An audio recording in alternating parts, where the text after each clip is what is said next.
Three, two, one. Thinking about adapting animation in live movies, and it goes vice versa. You also have well, let's call it a horse in the race, because Ben 10 is been speculated to have a live action and is wanted to have a live action movie for years. And especially since the last year, there are rumors about Tom Holland, fans wanting him to see him and everything. So, what's your stance about adapting Ben 10 into live action? Is it the same Ben 10 just with in live action, or is it with more adult themes, with darker theme and that? And do you want it to? And do you want it? Yeah. No, I think those are all really good questions, and I'll tell you what I want, and that does not necessarily mean that it will show up that way. Though we would push it forward in certain ways.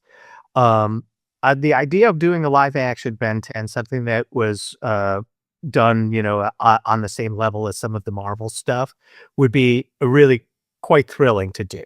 That after having said that, if we could do an animated feature like a Big Hero 6, where it was to that level and that quality, that would be quite wonderful as well. Both of them would be, in my mind, I would want to make sure that they have a slightly more adult themes, or at least the stakes being, high stakes. That there is real loss and real danger in them. I think that's something that we've always wanted, whether it was targeted towards a younger audience or even an older audience. My standard has always been that when my kids were young and I would watch animation, that I wasn't bored myself as a parent, that I would found something that I could go, oh, wow, that's cool, or that I get that, or I get that joke. That joke was for me, or this story was for me, or something like that. So no matter what we would do, we would always want to make sure that that was part of it. I know that the fan base that grew up with Ben would really love a super mature kind of like, a grim dark version of Ben. And we're not necessarily against that notion by any stretch of imagination. I think one of the things that's most important about Ben, though, is it's kind of a buffoon. He's kind of a cocky kid. He's all of these things, but he also does try to do good. And so I wouldn't want his character to change in the sense that he is trying to improve stuff. He has his impulses, his kid impulses of doing stuff, but ultimately he's a good kid. And that would influence the tone of the show. You don't want a good kid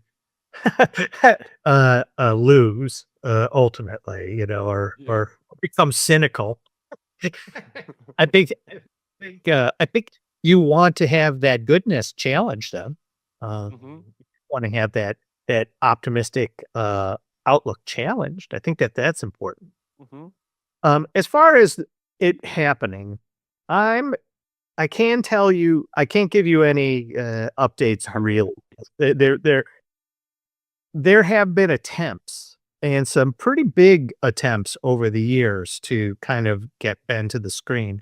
But right now, between Warner Brothers and Discovery purchases, and where's Cartoon Network, and where the rights are on certain things, and who is doing what at what time, everything's a little turned on its head right now. So there isn't going to be anything happening in the next year or two that would be, but there are efforts. There are always concerted efforts to bring a big budget giant Ben to the screen.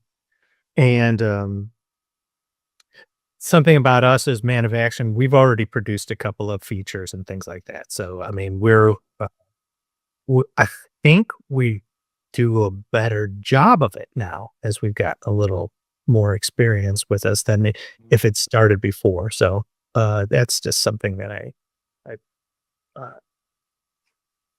that's about as good as I can give you. I don't. We stay genuine, uncensored, and unscripted, and we always will, as we have to order our usual. Share us and subscribe us, and stay tuned until the next Wednesday. Ikuzo!